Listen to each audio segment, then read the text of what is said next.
The first time I saw her, I couldn't believe it. She was crouched in the corner of the yam barn, her skin glowing like polished ebony under the moonlight. Her teeth gleamed, unnaturally sharp, as she tore into a piece of roasted yam like an animal. Her eyes, glowing orange like the embers of a dying fire, locked onto mine. "Chima," she said, her voice soft and haunting. "Why did you come here?" I stepped back, trembling. The face was hers, Ada, my cousin, but the thing crouched before me was something else entirely. Something terrifying. Ada was always different. Even as a child in our Igbo village, she walked like she was royalty. She wasn't content with the life we all accepted, tending to yam fields, fetching water from the stream, listening to the elders' endless tales about the spirits and the land. Ada wanted more. She would sit under the breadfruit tree behind my father's house and talk about Lagos. "Chima," she'd say, her voice full of longing, "imagine wearing gold bangles on your wrist, living in a house with electricity and running water. Imagine not having to kneel and beg just to eat." But life wasn't kind to Ada. After her mother died, her father, Uncle Okeke, remarried Nneka, a woman with a heart as black as the bottom of a cooking pot. Nneka hated Ada and her little brother, Kin. She made them do all the work in the house and beat them for the smallest mistakes. Ada tried to fight back, but Nneka was relentless. My mother often took her in for the night when Nneka's punishments got too harsh. "I'll leave this place," Ada would whisper, her voice full of defiance. "I'll show them. One day, they'll bow to me." When Ada disappeared, no one was surprised. Some thought she had run off to the city, others believed the forest spirits had taken her. Only King cried. I missed her, too, but life in the village didn't stop for anyone. Years passed, and Ada became a ghost in our memories. Until strange things began to happen. First, Uncle Okeke's goats started disappearing. Then chickens from other villagers. People whispered about thieves, but no one ever saw anything. One night, Nneka woke up screaming that something had scratched at her window, a shadow with glowing eyes. Then Okeke was found dead by the river. His chest had been torn open like it was attacked by a wild animal, but no one could explain the strange symbols carved into the ground around his body. That was when I decided to investigate. The night I found Ada, I could barely breathe. She stood up slowly, her movements unnervingly graceful.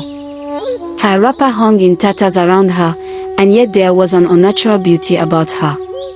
She looked like a goddess from one of the elders' tales, and a demon at the same time. "I told you not to come here," she said, her voice heavy with sorrow. "What happened to you, Ada?"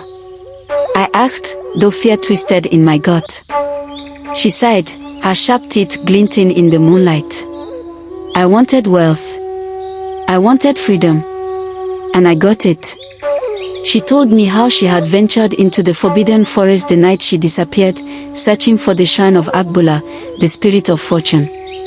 At the heart of the forest, she found the shrine, a stone altar covered in vines, with an offering bowl filled with blood. "The spirit promised me everything I wanted," Ada said. "Riches, power, beauty. All I had to do was make a sacrifice." "What did you sacrifice?" "My humanity." Her voice cracked. "By day, I am the Ada you remember. But by night, I become this." Despite her curse, Ada had grown wealthy.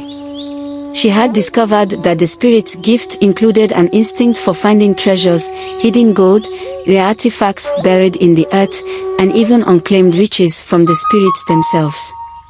She used this wealth to live lavishly in the shadows of nearby towns, never staying too long in one place. But she couldn't escape her hunger. At night, her beastly form craved flesh, and she had to hunt to survive. I couldn't leave her like this. She was still Ada, still my cousin. "We'll find a way to fix this," I promised her. "You don't understand," she said. "The spirit's deal is unbreakable. And worse, it's coming for Nneka. I stayed with Ada for days, learning about her life. Her wealth was real, but it brought her no happiness. She had gathered enough gold to buy her way into any city, but she couldn't bring herself to leave the forest completely. Then, one night, Nneka arrived at our compound screaming. Her skin was covered in scratches, and she claimed a shadowy figure had been stalking her. Ada confirmed it. "The spirit doesn't forget broken promises," she said. "When I made my deal, I swore to give up my family.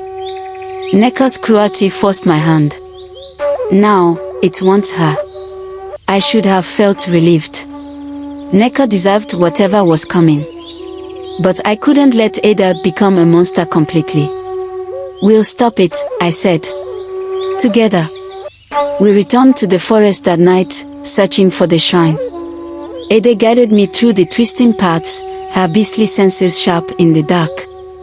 When we found it, the altar seemed alive, its surface pulsing with a dark red light.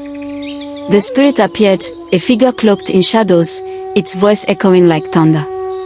"You dare defy me," it hissed. "I made my sacrifice," Ada said, her voice steady. "But you won't take my family." The spirit laughed. "You think you can bargain with me? The price of greed cannot be undone." But I had a plan. I remembered an elder's tale about spirits. They could be bound by their own words. "If you want Nneka," I said, stepping forward, "then take her, but free Ada. You promised her wealth, and you've already given it. What more do you need?" The spirit hesitated. Ada's curse had been a punishment for her greed, but Nneka's evil was worse. The spirit agreed, taking Nneka as its servant in exchange for lifting Ada's curse. Ada returned to the village with me, her beauty no longer cursed, her wealth intact. She used her fortune to rebuild her life and kins. Nneka's disappearance was a mystery no one cared to solve.